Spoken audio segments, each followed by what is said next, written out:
વાત કરી છે મહારાજનો ને મોટા સાધુનો જે રદગદ અભિપ્રાય જાણવો તે તો બહુ જ કઠણ છે.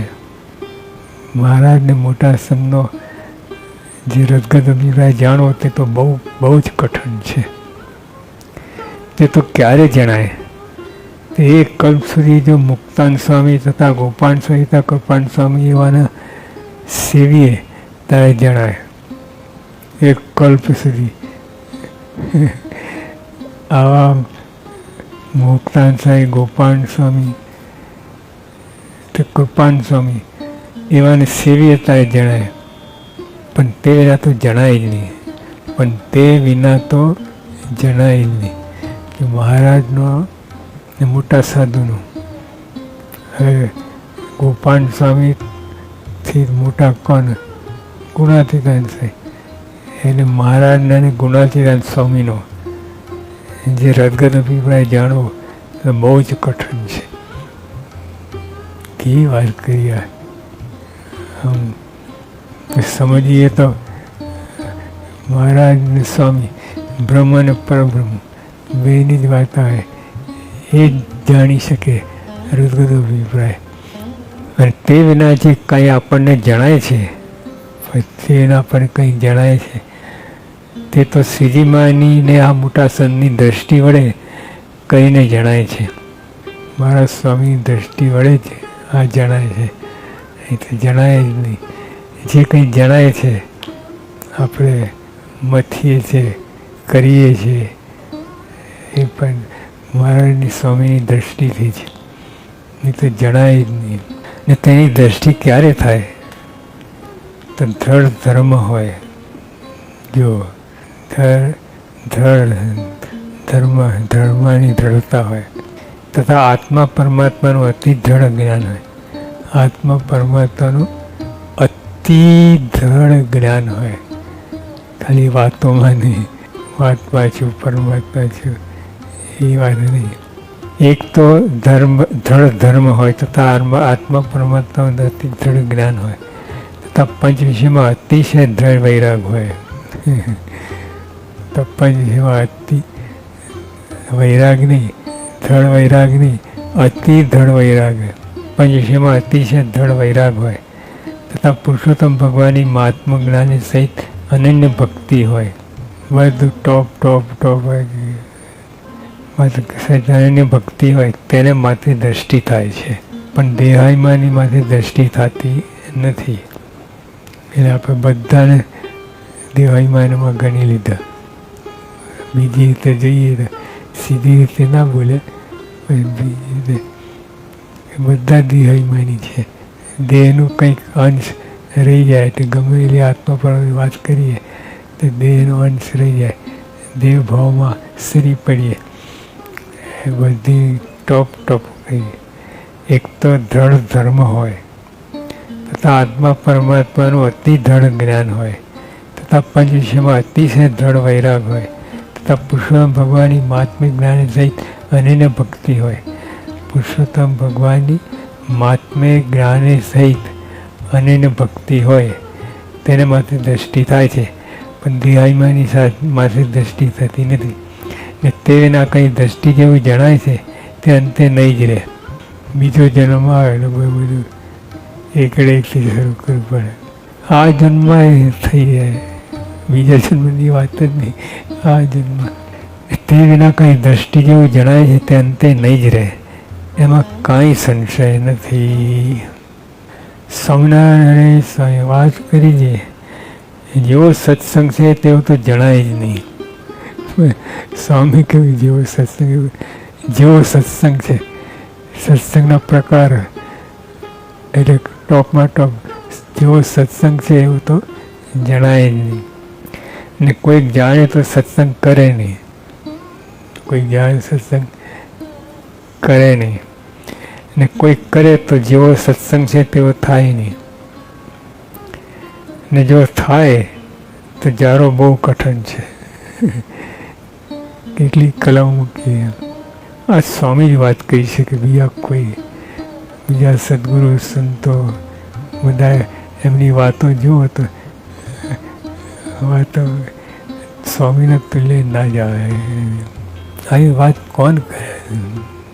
જો સત્સંગ છે તેવું તો જણાય જ નહીં, ને કોઈક જાણે તો સત્સંગ કરે નહીં, ને કોઈ કરે તો જેવો સત્સંગ છે તેવો થાય નહીં, ને જો થાય તો જાણવું બહુ કઠણ છે. તે કાં તો બેગી જાય ને કાં તો ગાંડો થઈ જાય, પણ જરવાય નહીં. બેકી જાય ગાંડો થઈ.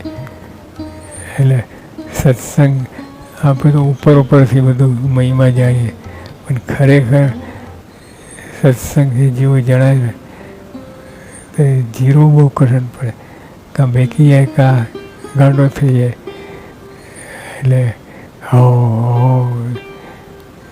જેમ પેલા એક જણે રૂપિયા મળ્યા લોટરીમાં, તો એનો છક માય નહીં, ગાંડો થઈ ગયો. પછી બીજાને એટલે બેંકમાં લઈને ઓલી છપાઈ ત્યાં દેખાય, ઓહો મારે તો કંઈ નથી, પછી ઠેકાણે આવી ગયું. તો આમાં તો ઠેકાણે આવે જ નહીં, ગાંડો થઈ જાય, છકી જાય, ઠેકાણે આવે જ નહીં. તે કાં તો બેકી જાય ને કાં તો ગાંડો થઈ જાય, પણ જળવાય નહીં. તે સત્સંગ કોણ જાળવે? તો જેને મહારાજને વિશે ને આ મોટા સંતને વિશે સ્વામી હવે કહીએ ને કે પોતાની બળાઈ ના કરી, પણ બીજા કરે કોણ? સ્વામી જાતે જ કહેવું પડે. તો જેને મહારાજને વિશે ને આ મોટા સંતને વિશે મહાત્મ્ય જ્ઞાન સહિત પ્રીતિ હોય તે જ જાણે. મહાત્મ્ય જ્ઞાને સહિત પ્રીતિ હોય તે જ જાણે, પણ બીજાથી તો જરવાય નહીં. એટલે ટૂંકમાં યોગી બાપા પ્રમુખ સ્વામી મહારાજ સસ્તીમાનમાં હેત થયું એ બહુ મોટી વાત છે. હવે કેટલે દરજ્જે આગળ રહી ગયા એમ કહીને વળી બોલ્યા છે. આજ વર્તમાન કાળે જેણે દેહ ધર્યો છે તેને તો એક પગલું અક્ષરધામમાં છે. આજે વર્તમાન કાળે જે દેહ ધર્યો છે એક પગલે અક્ષરધામમાં છે. ને જેને આ સાધુની ઓળખાણ થઈ છે તે તો 2 પગલાં અક્ષરધામમાં જ છે. મહારાજની ઓળખાણ થઈ 1 પગલું અક્ષરધામ, અને સ્વામીનું ઓળખાણ થાય 2 પગલાં અક્ષરધામમાં. કેમ કે મહારાજનું મહિમા કોણ જણાય? મહારાજ જેવા હોય એ જ જણાય. તો એ તો સ્વામી છે, એટલે સ્વામીની ઓળખાણ થઈ 2 પગલાં અક્ષરધામમાં આવી ગયા. આ જ વર્તમાન કાળે જેણે દેહ ધર્યો છે તેને તો 1 પગલું અક્ષરધામમાં જ છે, અને જેને આ સાધુની ઓળખાણ થઈ છે તે તો 2 પગલાં અક્ષરધામમાં જ છે. અક્ષરધામમાં જ. ને આ સત્સંગમાં તો અનંત પ્રહલાદ ને અનંત અમરીશ ને પર્વતભાઈ જેવા અનંત છે. તમે જ છો પર્વતભાઈ, અને પણ ક્યારે જણાય? પણ સાધુ સમાગમ વિના જ્ઞાન થાય નહીં, જ્ઞાન થયા વિના એવો મહિમા જણાય નહીં, એમને મહિમા જાણ્યા વિના સુખ્યો થાય નહીં, એમાં કાંઈ સંશય નહીં. એ સ્વામી જે વાત કરવી છે પંચ વિષયની સુખ્યા નહીં. સ્વામીના આત્મા વડે આત્માનું સુખ, આત્મા પરમાત્માનું વડે જે સુખ થાય એ તો કલ્પવામાં ના આવે, એ તો અનંત સુખ.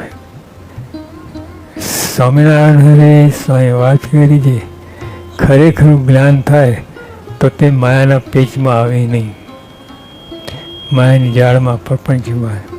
માયા તો એ ભરમાવે છે આપણને, એના પેચમાં આવે નહીં. એ ખરેખરું જ્ઞાન થાય તો, નહીં તો માયા તો બધી તમે પાતાળમાં નાખી દે એવી ખીજી છે. ખરેખરું જ્ઞાન થાય તે તો માયાના પેચમાં આવે નહીં. જેમ જળ કુકડીને જળ લોપે નહીં. સ્વામી કેવું માર્ગ કર્યું છે. જળ કુકડીને જળ લોપે નહીં. એ જળ કુકડી છે એ બીજા બધા કુકડા છે તો બહાર ફરે આટા મારે. પણ જળ કુકડી છે જળમાં જ તરે, ડૂબકી મારે, ઉપર આવે, બધું કરે. પણ જળ કાંઈ ના કરી શકે. સ્ટીમર એ ડૂબી જાય. જો આ ડૂબી ગઈ ને જાપાનમાં, કેટલું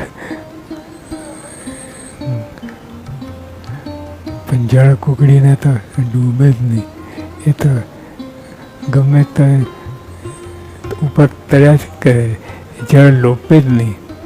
બીજા બધા વાહના હોય બધા ડૂબે, ડૂબકી મારે. જેમ જળ કુકડી જળ લોપે નહીં, તેમ એવા પુરુષ માયામાં આવે તો માયા લોપી શકે નહીં. હવે જે શાસ્ત્રીમાં યોગીઓ પ્રમુખ મારે આવ્યા છે ભરપૂર માયામાં. એ શાસ્ત્રીમાનો વ્યવહાર જોઈએ તો જમીન લેવી દેવી બધું લેવડાવી દેવાય. પણ લેશ માત્ર એમને અડવું નથી. પૈસા બીજા બધાને પૈસો ગમે એમ કંઈ તો કંઈના વિચારો આવ્યા કરે, સૂઈ જાય તો વિચાર આવે. શાસ્ત્રીમાં યોગીઓ પ્રમુખમાં લેશ માત્ર વિચાર આવે જ નહીં. તમે એવા પુરુષ માયામાં આવે તો માયા લોભી શકે નહીં. તથા જેમ જળ કાતરની માછલું છે તે જાળમાં આવે નહીં. અહીં ક્યાંથી આ સ્વામી ગોતી કરે જળ ખાતરની? આપણને ખબર નથી. આટલું બધું જ્ઞાન છે, બધું દુનિયા પારનું જ્ઞાન, પણ તો જળ કાતરની અને સ્વામી તો એમને ક્યાંથી ખબર પડી જળ કાતરની માછલું? જેમ જળ કાતરની માછલું છે તે જાળમાં આવે નહીં, તેમ જે બે કોરે અસ્ત્રા જેવી ધાર હોય તે ઝાડને કાપી નિસરી જાય. જળ કાતરની બે કોરે અસ્ત્રાની ધાર એ સ્વામી ક્યારે માર કરે? બીજા કોઈ વાત કરી નથી, આ એ વાત કરી જ નથી. પણ સ્વામીએ શોધી લાયા, રિસર્ચ કરી. કેમ કે બે કોરે અસ્ત્ર જેવી ધાર હોય તે ઝાડને કાપીને નિસરી જાય, તેમ એવા સમર્થ પુરુષ હોય તે અનંત જીવને માયા પર કરી મૂકે એવા છે. તમારે તો આ પૃથ્વીનું વેજું છે તે શું નિશાન? હવે આખી પૃથ્વી નિશાન હોય ખાલી જાય જ નહીં. ગમે એમના આંખ મીચીને નાખે આમ પૃથ્વી પર જ આવે. તો સ્વામી આપણે સરખાઈ ત્યાં તો પૃથ્વીનું વેજું છે, ત્યાં તો પૃથ્વીનું વેજું છે શું? તો પ્રત્યક્ષ મહારાજ ને પ્રત્યક્ષ સંત પ્રગટ બિરાજિત છે.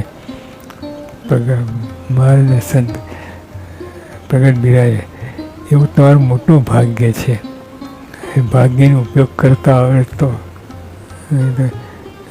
ભાગ્ય પડ્યું રહે. તેવા સમર્થ પુરુષ હોય તે અનંત જીવને માયા પર કરી મૂકે એવા છે. અને જે ઓલી ઝાડમાં ફસાઈ જળકા થયા પણ એ કાપીને નીકળી જાય તો એની ભેગા બધી માછલીઓ નીકળી જાય. એમ એવા પુરુષ માયામાં આવ્યા હોય તો એને તો માયા નડે નહીં, પણ અનંતને માયા પર કરી મૂકે. તમારે તો આ પૃથ્વીનું બીજું તો પ્રત્યક્ષ મહારાજને પ્રત્યક્ષ સંત બિરાજે છે. એવું તમારું મોટું ભાગ્ય છે. તો પછી શેરડીના ગાંદડાનું દ્રષ્ટાંત દીધું. જેમ શેરડીનો સાંઠો હોય તેનું થર્યું તે કઠણ હોય, ને પીછું હોય તે મોરું હોય, ને વચલી ગાંદડી હોય તે મીઠી હોય. તેમ તમારે પ્રભુ ભજવામાં આ જ સાનુકૂળ છે. કેમ જે મોટા સંતનો યોગ છે અને મારે તો મારતાને ખાવા મળતું નહીં, ને આજ તો સર્વે અંગે સાનુકૂળ છે તે પ્રભુ ભજી લેવા, પણ આળસુ થવું નહીં. સદા